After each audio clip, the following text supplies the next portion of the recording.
Hello everyone, my name is Priyanka. Welcome to my maths classes.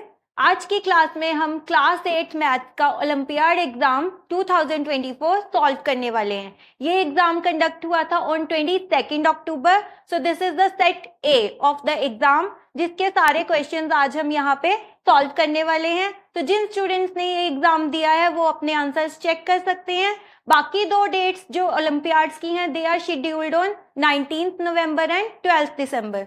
सो जिन students का exam अभी होना है वो इन क्वेश्चंस के साथ प्रैक्टिस कर सकते हैं। So let's solve the exam. तो हम सॉल्व कर रहे हैं क्लास 8 मैथ ओलंपियाड्स का सेट ए क्वेश्चन पेपर। ये एग्जाम हुआ था कंडक्ट ऑन 22nd अक्टूबर 2024। इस एग्जाम में है 50 question and 4 parts. First part is logical reasoning और लॉजिकल रीजनिंग में है 15 question. So let's solve the first question. First question is, select a figure from the options which satisfies the same condition of placements of dots as in the given figure. एक figure दी है जिसमें 3 dots लगाए हैं and हमें check करना है options में कि कौन सी गिवन ऑप्शंस में वही जो मेथड है वो फॉलो होगा, वही सेटिस्फाई होगा। मतलब हम इन तीनों को डॉट्स को उसी पोजीशन पे प्लेस कर सकते हैं जैसे कि गिवन फिगर में है। सबसे पहले there are 3 dots and 4 figures. 4 figures हैं इसमें। कौन कौन सी? एक तो ट्राइंगल है, एक सर्कल, एक रेक्टेंगल और एक स्क्वायर। 4 फिगर्स हैं इसमें। तो इनमें जो डॉट्स लगाए गए हैं 3 डॉट्स हैं। इनको हम अगर x, y एंड z ले ले तो जो फर्स्ट डॉट है वो किसके अंदर है? सिर्फ सर्कल, रेक्टेंगल एंड स्क्वायर के अंदर, उसमें ट्राइंगल नहीं है। सेकंड डॉट चारों फिगर के कॉमन एरिया पे लगाई गई है और दिस डॉट z, ये डॉट है just inside the triangle and the rectangle. So ये स्क्वायर और सर्कल के बीच में नहीं है। इस तरह से 3 डॉट्स लगाई गई हैं। हमें चेक करना है कि हम ऐसे ही तीनों डॉट्स इनमें से किस फिगर में लगा सकते हैं। सबसे पहले अगर हम ये फिगर देखें, इस फिगर में चारों का कोई भी कॉमन एरिया ही नहीं है।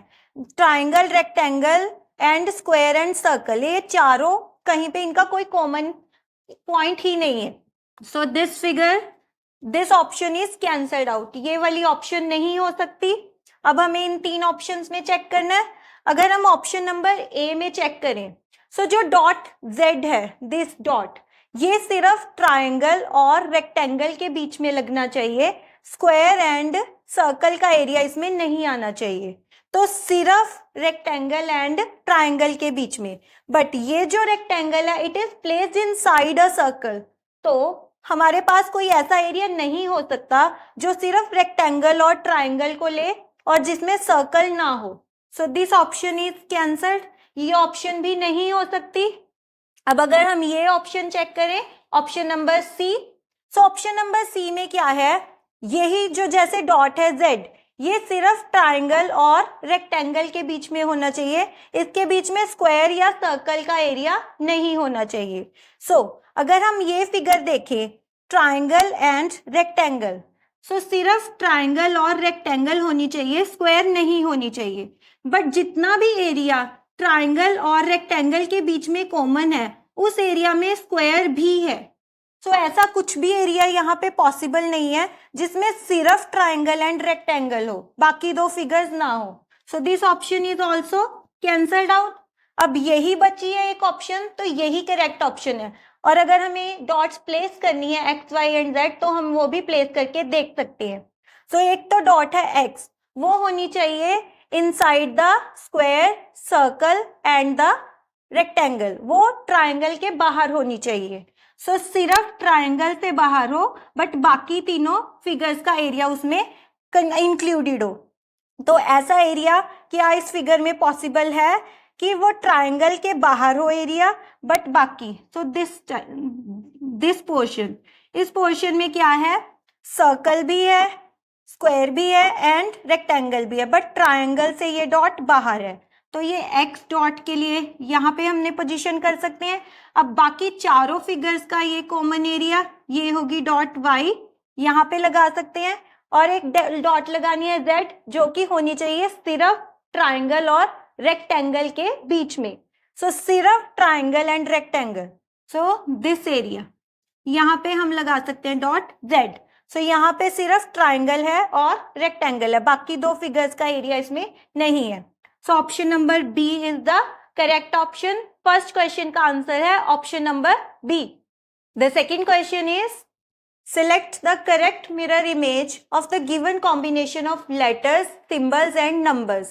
If the mirror is placed vertically to the right, यहाँ पे mirror place किया है and we have to tell how this combination would look like in a mirror and these are the four options. तो आप बताइए which option is correct? आपने कौन सा ऑप्शन टिक किया है? See, all the options are very similar to each other. बिल्कुल थोड़ी थोड़ी सी यहाँ पे डिफरेंस है एंड जो करेक्ट है आंसर वो ऑब्वियसली एक ही है। So which one is the correct answer? See, mirror को यहाँ पे प्लेस किया गया है तो ऑब्वियसली जो राइट हैंड साइड है वो लेफ्ट हैंड साइड बन जाती है और सारी ऑप्शंस भी ऑलमोस्ट सिमिलर हैं, सिर्फ छोटी छोटी सी वहां पे मिस्टेक है बाकी के जो इनकरेक्ट ऑप्शंस है उनमें। सो जैसे कि फर्स्ट ऑप्शन में बाकी सारे सिंबल्स बिल्कुल ठीक है, just this hash. C hash, यहाँ पे this is little tilted toward right side, ये थोड़ा सा राइट साइड टिल्टेड होता है बट मिरर में इसको थोड़ा सा लेफ्ट साइड को टिल्ट होना चाहिए like this. So this option is wrong and in this option number C, इसमें क्या है 9 को सीधा ही बनाया गया है बट मिरर में 9 looks like this, so that's why this option is wrong. And in option number D, इसमें क्या है मिरर इमेज में Z, इस Z को सीधा बना रखा है, so that's why this option is wrong and correct option is option number B. इसमें सारे सिंबल्स एंड लेटर्स बिल्कुल उस तरह से बनाए गए हैं जैसे वो मिरर में दिखेंगे। So see, all these options are very similar, तो हमें जस्ट केयरफुली उनमें से आइडेंटिफाई करना पड़ेगा that which is the correct option. So correct option is option number B. सो क्या आपका ये क्वेश्चन सही है? And the third question is, in a certain language, if whistle is written as GKVRKGY, then how will players be written in the same code language? इसमें क्या है, एक meaningful word whistle को एक कोड लैंग्वेज में लिख दिया in a set of alphabet जो कि एक कोड लैंग्वेज है और हमें फाइंड आउट करना है कि कोड लैंग्वेज क्या है, फिर हमें उसी कोड लैंग्वेज में वर्ड प्लेयर्स को लिखना है। So do you know how to solve this question? तो इस टाइप के क्वेश्चन को सॉल्व करने के लिए हमें अल्फाबेट की प्लेस वैल्यूज यूज करते हैं। What is the place value of the alphabet?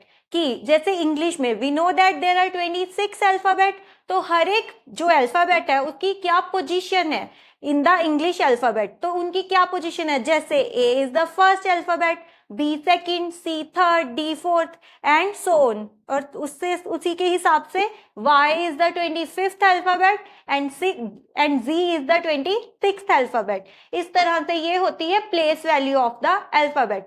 अगर हम इन अल्फाबेट्स की प्लेस वैल्यू लिख लेंगे तो हम इसकी जो कोडिंग है वो इसके अंदर जो मेथड यूज किया हम बहुत इजीली फाइंड आउट कर सकते हैं।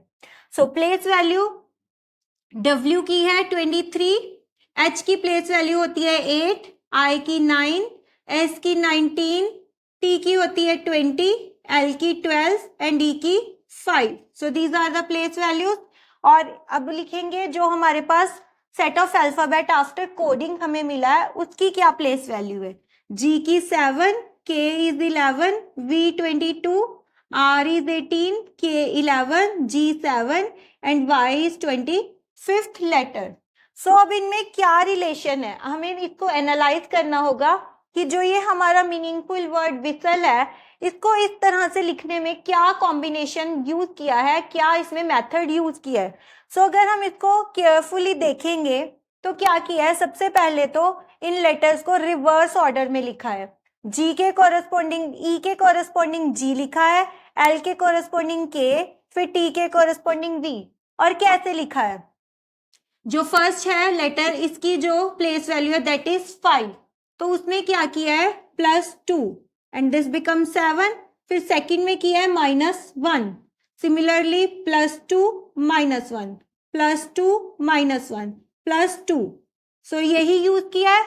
5 plus 2 7, 12 minus 1 11, 20 plus 2 22, 19 minus 1 18, 9 plus 2 11, 8 minus 1 7, plus 2 minus 1 plus 2 minus 1 और फिर उनको रिवर्स ऑर्डर में लिखा है। तो ये यूज की है कोडिंग। अब इसी कोडिंग में हमें किसको लिखना है, वर्ड प्लेयर्स को। सो हमें लिखना है वर्ड प्लेयर्स को in the same code language. तो अब सबसे पहले हम जो ये सारे अल्फाबेट है इनकी प्लेस वैल्यू लिखेंगे। P की है 16, L is 12, then A is 1, Y is 25, E is 5, R is 18 and S is 19. These are the place values of these given alphabet. अब उसके बाद हमें लिखना कैसे है, सबसे पहले जो हमारे पास लास्ट अल्फाबेट है उसमें 2 ऐड करना है।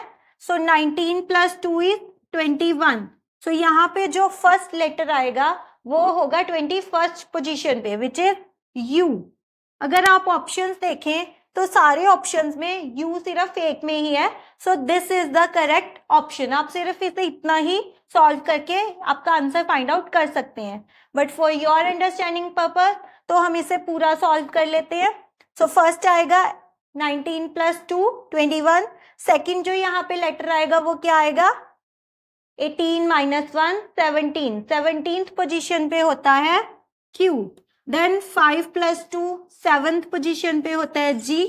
25 माइनस 1 24th पोजीशन पे होता है X। Then 1 plus 2 means 3 third position पे है C। 12 minus 1 means 11th position पे है K। And at last 16 plus 2 means 18th position पे है R। So this is the answer, U, K, G, X, C, K, R, which is option number C. The next question is from blood relations. Question number 4. Pointing towards a lady, Varsha said, "She is the mother of my daughter-in-law's son. How is that lady's husband related to Varsha?" अब हमारे पास है एक lady which is Varsha. So pointing towards a lady, Varsha said, Varsha ने क्या कहा, she is the mother of my daughter in law son. सबसे पहले वर्षा की डॉटर इन लॉ, कौन होगी वर्षा की daughter in law, obviously Varsha का जो सन है उसकी wife, that is the daughter in law of Varsha. So she said she is the mother of my daughter in law son. So daughter in law का जो son है उसकी वो mother है। So she said she is the mother of my daughter in law son. तो daughter in law का जो son है और उसकी जो मदर है that again is daughter in law, obviously. So उसने क्या किया, एक लेडी को पॉइंट करके बोला that she is mother of my daughter in law son. So daughter in law का जो सन है हर ग्रैंडसन, एंड उसकी फिर mother again daughter in law, तो उसी के सन की wife. Then how is the lady's husband related to Varsha. अब इस लेडी का जो हस्बैंड होगा वो कौन है, वर्षा का son. How is lady's husband related to Varsha, obviously he is son of Varsha, he is son of Varsha. Option number A is correct option. And the fifth question is select the odd one out. हमें कुछ options दिए हैं जिसमें कुछ set of alphabet लिखे हैं and we have to find which one is odd. तो अब इन set of alphabet को लिखा गया है तो obviously किसी proper pattern में, किसी order में लिखा होगा, हमें वो find out करना है और find out करेंगे कि which one of these is not following that pattern. तो यही find out करना है। तो इस क्वेश्चन को सॉल्व करने के लिए हमें फिर से चाहिए होते हैं अल्फाबेट्स की प्लेस वैल्यू। तो जब भी हमें लॉजिकल रीजनिंग के क्वेश्चन सॉल्व करने हैं, the place values of the alphabet is very very important. तो आपको सभी अल्फाबेट की प्लेस वैल्यूज तो जरूर याद होनी ही चाहिए। So now let's solve this question. So M is the 13th alphabet, P 16th, T 20th and Y is 25th, F 6th, I 9th, 13th and 17th. फिर से B is 2nd, E 5th, I 9th and N is 14th alphabet. H 8, K 11, O 15 and T is 20। तो अब क्या है इसमें, क्या कोई special particular pattern है जो फॉलो किया जा रहा है इसके अंदर? सो अगर हम ध्यान से देखिए, 13 + 3 16, 16 + 4 20 एंड 20 + 5 25। अगर हम बाकियों में चेक करें, 2 + 3 5, 5 + 4 9 एंड 9 + 5 14, 8 + 3 11, 11 + 4 15 एंड 15 + 5 is 20। इसमें चेक करें, 6 + 3 9, 9 + 4 13, बट 13 + 4 is 17। बट यहाँ पे होना क्या चाहिए था, 13 + 5 18, यहाँ पे R होना चाहिए था। That means this one is odd. इसमें क्या है, यहाँ पे जो पैटर्न है, यहाँ पे ये पैटर्न फॉलो नहीं किया गया है। That's why FIMQ, this particular option is odd. And the sixth question is, which of the following figures will complete the given figure matrix? तो हमें एक मैट्रिक्स गिवन है जिसमें कुछ फिगर्स बनाई हैं और इन सब में एक पर्टिकुलर पैटर्न है जो हमें फाइंड आउट करना है, और उसी के अकॉर्डिंगली यहाँ पे जो मिसिंग फिगर है क्या आएगी वो फाइंड आउट करना है। This is very easy question. So इसमें क्या है, इसमें 2 शेप्स ड्रॉ की हुई हैं और इस फिगर में है 3 शेप, लाइक सेकेंड पार्ट में।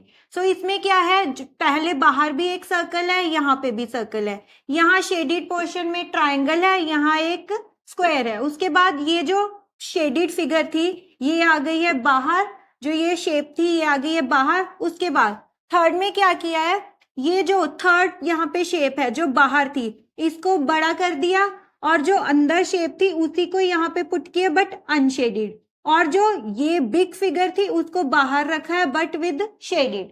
तो यही सेकंड में भी किया है, तो थर्ड में भी यही आएगा। थर्ड में क्या आएगा, यहाँ पे जो थर्ड फिगर आएगी वो क्या आएगी, जो पहले बाहर रखी हुई है विच इज अ डायमंड, इसको बड़ा करेंगे। सो ये जो शेप बाहर थी इसी को बड़ा करेंगे, ये आ जाएगी, और इसके अंदर यही शेप आएगी बट अनशेडेड। यहाँ पे एक पेंटागन बना हुआ है, शेडेड पेंटागन, इसके अंदर भी एक पेंटागन ही बनेगा बट अनशेडेड, और ये जो फिगर है आउटसाइड दिस स्क्वायर ये यहाँ पे आ जाएगा, right. So but shaded, now this is shaded, तो ये बनेगी फिगर। तो ये फिगर इन ऑप्शंस में से किसके साथ मैच कर रही है, with option number B. So option number B is the correct option. And the next question is, which of the following interchanges of sign would make the equation true? So एक equation given है और पूछा गया है कि which of the following interchanges of sign would make the equation true? और equations में जो signs interchange करने हैं वो options में given है। तो हमें क्या करना होगा, हर एक ऑप्शन के जो साइंस हैं वो चेक करने होंगे कि उनको इंटरचेंज करने से क्या इक्वेशन ट्रू होती है। So first of all option number A में है प्लस एंड माइनस, तो this is the given equation, और इस इक्वेशन में क्या करना है, प्लस एंड माइनस साइन को इंटरचेंज करना है। Means wherever there is plus sign वहां पे आना चाहिए माइनस, और जहां पे माइनस साइन है वहां आना चाहिए प्लस, तो उनको इंटरचेंज कर दिया। अब हम इस इक्वेशन को सॉल्व करेंगे।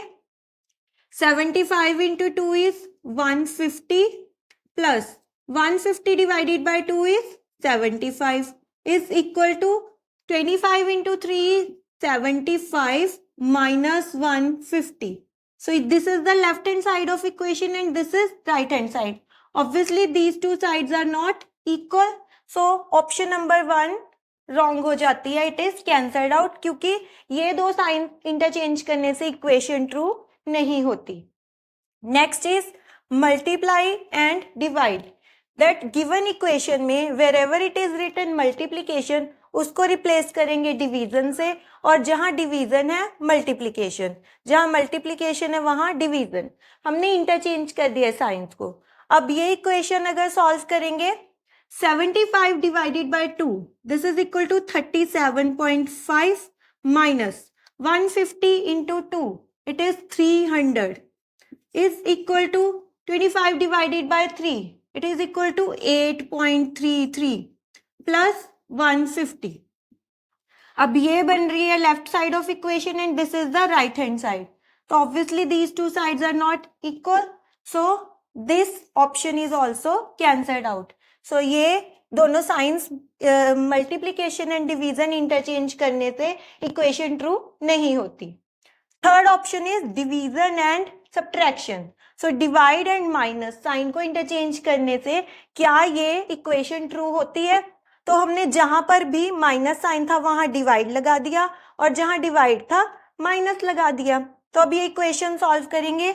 75 multiply by 2 divided by 150 means 75 multiply by 2 divided by 150 minus 2 is equal to 25 multiply by 3 is 75 plus 150. अब ये यहाँ पे क्या आ जाएगा? 75 2s are 150. तो यहाँ तो 1 आ जाएगा. 1 minus 2 and is equal to 75 plus 150, which is not true. So that's why third option is also cancelled out. So we are only left with the option number D. Obviously ये सही ही होगा, but still we have to check this. So plus and is equal to. अब क्या किया है? जहां भी sign था प्लस और जहां साइन था इज इक्वल टू, इन दोनों साइंस को इंटरचेंज किया है. यहाँ पे लगा दिया है हमने प्लस और यहाँ लगा दिया है is equal to. Now let us solve this equation. इस इक्वेशन में क्या है? 75 into 2 is 150 minus 150 divided by 2 is 75 plus 25 into 3 is 75 is equal to 150. So plus 75 minus 75 cancelled out. Now 150 is equal to 150. Obviously this equation is true. So option number D is the correct option. And the next question is, which of the following Venn diagrams best represents the relationship amongst government employees, men and mothers? Means there are three type of people, three type of groups: government employees, mothers and men. तीन अलग अलग type के groups हैं लोगों के, जिनको हर एक को एक एक सर्कल से रिप्रेजेंट किया है. अब हमें कुछ ऑप्शंस दिए हैं that which of the following best represent the relationship amongst all three of them. So first में क्या है? तीनों सर्कल्स जो हैं उनका कुछ पार्ट एक दूसरे के साथ ओवरलैप्ड है. मीन्स फर्स्ट ऑप्शन में ऐसा है. तो ये जो पार्ट है दैट इज कॉमन, तीनों का ही कॉमन है. Means some government employees are mothers, some government employees are men and some men are mothers, which is not possible. Some men cannot be mothers, therefore first option is wrong. ऐसा नहीं हो सकता, तीनों circles एक दूसरे के साथ overlapping है. So this sharing portion is not possible. Second में क्या है? ऑप्शन नंबर बी में दो हमारे पास जो ग्रुप है उनमें तो रिलेशनशिप दिखाया है, but third group is taken out. मतलब थर्ड ग्रुप जो है उसका इन दोनों के साथ कोई भी रिलेशन नहीं है. But this is not possible. इसका मतलब है no man can be a government employee, तो और no mother can be a government employee. ऐसा नहीं हो सकता. सो इन तीनों में एक पार्ट को लेफ्ट आउट कर दिया है, एक पोर्शन को लेफ्ट आउट कर दिया, which is not possible. So this option is also cancelled out. And third में क्या किया है? दो सर्कल्स में से एक सर्कल को दूसरे के अंदर पूरा सबमर्ज कर दिया, which is also not possible. इसका क्या मीनिंग हुआ? Whether all man are government employees या all government employees are man, all mothers are government employee. तो दिस इज नॉट पॉसिबल. ये जो ग्रुप ऑफ पीपल है इसमें से कोई भी एक ग्रुप दूसरे के अंदर पूरी तरह से उसके अंदर कोइंसाइड नहीं कर सकता. So we are left with the option number C. Option number C में क्या है? There is this type of relationship between three groups. That means some government employees can be men, some government employees can be mothers. So this is the best जो relationship है, जो best explanation है, ये उसको best तरीके से represent करता है. So the correct option is option number D. And the next question is, select a box from the options that is similar to the box formed when the given sheet of paper is folded to form a box. तो क्या given है हमें? a sheet of paper जिसको fold करके एक box बनाया है. तो हमें क्या फाइंड आउट करना है कि इससे शीट से बनने वाला जो बॉक्स है वो इन फिगर्स में से गिवन में से किसके ज्यादा इक्वल, किसके ज्यादा सिमिलर लगेगा, तो वो हमें सिलेक्ट करना है। सो अब गिवन जो हमारे पास शीट है इसको फोल्ड करके हमें बॉक्स बनाना है। सी, इन दोनों M एंड P जो फेसेस हैं ये क्या बनेगा, एक बॉक्स, क्यूबिकल बॉक्स। तो इसमें क्या होगा, जो क्यूबिकल बॉक्स है उसमें 6 फेसेस होते हैं and 2 faces are opposite to each other. तो अब इन दोनों के बीच में एक गैप है एक फेस का, दिस इज वन फेस, और M and P they are opposite to each other, और M is opposite to P। तो इसमें क्या है, M P के ऑपोजिट है, तो मीन्स M P के साथ एडजेसेंट नहीं हो सकता। इन दोनों के बीच में एक यहाँ पर हमारे पास फेस आएगा, so M is opposite to P। Similarly N और O के बीच में भी हमारे पास एक फेस है, सो N is opposite to O, and now we are left with R and S, so obviously R is opposite to S। ये दोनों faces हैं एक दूसरे के ऑपोजिट।